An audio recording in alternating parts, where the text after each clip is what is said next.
Hey, Vsauce, Ben here. Portugal became a country in the year 1143 and later became one of the most influential European powers in the world. But what makes Portugal, Portugal? Portugal is located on the Iberian Peninsula, bordering Spain. Its capital, Lisbon, is situated on the coordinates 38.7 degrees north, 9.1 degrees west. It spans approximately from 37 to 42 degrees latitude, about 7,000 square feet smaller than Virginia. It's pretty small, but that doesn't keep it from having a thriving culture. Old churches and castles from older times can still be standing today across Portugal. As a matter of fact, old castles like the one in Óbidos I visited last summer attract tourists. They are pull factors. In 2013, Portugal had a total of 299,000 tourists, but its population is on the decline. Let's begin with migration. A combination of economic recession and unemployment led to there being over 10,000 more permanent immigrants than immigrants in Portugal in 2015. In 2013, Portugal had a crude birth rate of 8.3, but a crude death rate of 10.5. Portugal's total fertility rate in 2013 was 1.3. Mothers in Portugal are simply having less babies. Some incentives have been offered to working mothers for having children. For example, cash rewards of up to 1,000 euros. This population problem can be helped by allowing and beckoning more immigrants into Portugal, like the Prime Minister of Portugal did in 2016 to boost the population. If enough immigrants come, the natural increase rate could be increased significantly. This combination of a low total fertility rate and high immigration rate puts Portugal far into the fourth and possibly the suggested fifth stage of the demographic transition model. But let's not let that bring us down. Portugal still has a thriving, distinct culture. Given its long history of being a European power and a colonial power, today about 84% of its residents are Christian, most of them Catholic. Along with the majority of its residents being Christian, the majority of its residents are Portuguese. They are not from a different country, an overwhelming 98%. The other groups that make up the last 2% include Cape Verdeans, English, and Brazilians. About 95% of Portuguese residents speak Portuguese as their primary language. The most popular second language in Portugal is English. It is taught in schools and required in some jobs. If a Portuguese speaker comes across an English speaker, they'll be happy to try out their English, doing their best while showing some understanding for the English speaker that Portuguese is hard to learn. The other two most popular languages in Portugal are Spanish and French, and then some. In the Portuguese business culture, there are some problems that could see resolutions. Workers are commonly lazy, underachieve, and don't complete work on time. They also seem to show an unwillingness to challenge authority, which has inevitably led to a loss of the value of teamwork in the workplace. This can only really be changed by changing the work ethic and culture of the Portuguese people. The value of hard work could be emphasized more in schools and by future parents. Hopefully with these changes, the work ethic and working habits of future Portuguese workers can be changed for the better.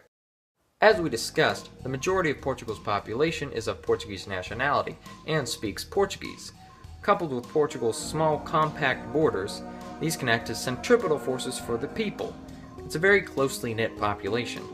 Its many mountainous regions, however, can do the opposite, making some northeast areas harder to reach than other flatter, more populous areas along the coast. Portugal is a republic, officially called the Portuguese Republic, and they have a unitary, semi-presidential constitutional republic serving as their main form of government. Portugal is also a member of the European Union, so they get all the benefits that come with it. The euro, open borders, and trade with other members. That good stuff. That's all good and well, but Portugal isn't exactly peachy in all of its aspects. In the political spectrum of 2016, Portugal, along with Spain, nearly got fined a huge sum of money by the European Union for having very large budget deficits, too much for their regulations. Portugal avoided the fine, but still has problems to face with, having a huge deficit at all. Portugal's projected to have an economic slowdown, which could affect its fiscal performance. Also, this could affect major banks of Portugal very negatively. All in all, not the best economic situation to be in. But money isn't everything. The agriculture and geography of Portugal still live on, despite the financial issues at hand. The geography of Portugal allows for many types of agriculture. For example, the long coast of Portugal allows for lots of fishing, codfish being particularly popular among the people. Portugal's mountainous areas closer to the north allow for the growth of cork and pine trees. Vineyards are extremely common in the drier and warmer hills of the south. Other dominant crops grown in Portugal include wheats, potatoes, tomatoes, and olives. The far north experiences a cooler, rainier climate with all of its mountains. All this doesn't come without its problems, though. Between 2000 and 2010, Portugal lost 31.7% of its irrigable area, from around 792,000 hectares to around 540,000. This problem is actually mostly resolved by nature itself, because less irrigation is needed given the right climate at the right time. So if Portugal continues to get rain, they won't need as much of that irrigation that they lost anyways. Portugal is considered to be a core country, depending on who you ask. If you asked Christopher Chase Dunn, Yukio Kuwano, and Benjamin D. Brewer in 2000, they would say it's a core country. But if you ask Salvatore Babones in 2005, he would not count it as one. If you ask me, it's a core country. I mean, most people don't live at risk of poverty, and Portugal uses a lot of wind power. Modern wind turbines can be seen scattered all over the countryside. In 2012, a total of 44% of Portugal's energy usage was renewable, about half of which being wind energy. The next most used renewable energy source was hydropower, at 14% of the total energy usage. That's all good and well for Portugal's energy consumption, but how are Portugal's people doing? They're pretty educated, with a literacy rate of 96.66%. Its total gross national product as of January 2017 was about $52 million. In 2016, its gross domestic product per capita was about $20,000. That puts it right behind Slovenia, Malta, and Cyprus in Europe. But that still puts it at 36th in the world, which ain't bad. But where does all this GDP come from? It doesn't just pop up out of thin air.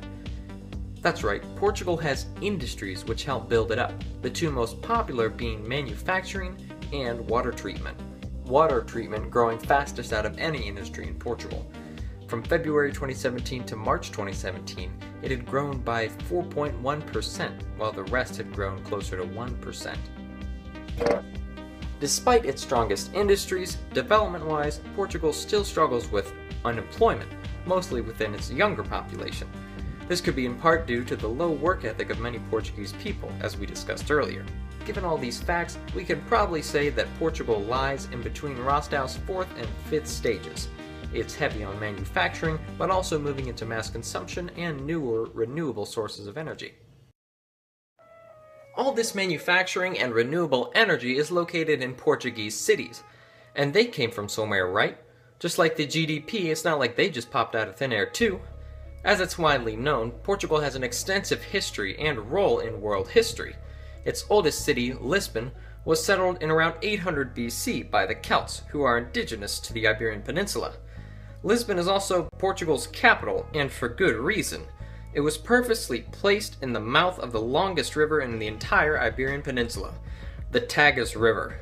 This location made Lisbon an amazing place for trade across the Mediterranean and northern Europe. Even today, there are active docks and trade ports all over Lisbon. Many cities in Portugal follow the layout of Lisbon along the coast, with maritime trade centers and residential buildings of an older colonial architectural style densely packed throughout the city. The streets tend to be very narrow, as they were originally built hundreds of years ago, before the auto-era amenity epoch. These densely packed cities follow a trend that definitely does not point toward Lisbon being a primate city. Lisbon is of course the most populous city in Portugal with a population of around 540,000, but Sintra, the second most populous, has about 380,000, and the third most populous, Vila Nova de Gaia, has around 300,000. The fourth largest is Porto, with close to 240,000, and fifth is Loures, with just over 200,000 residents. None of these numbers really follow the rank size rule. Given these numbers, it's safe to say that Portugal doesn't have any megacities, and is not likely to anytime soon in the future.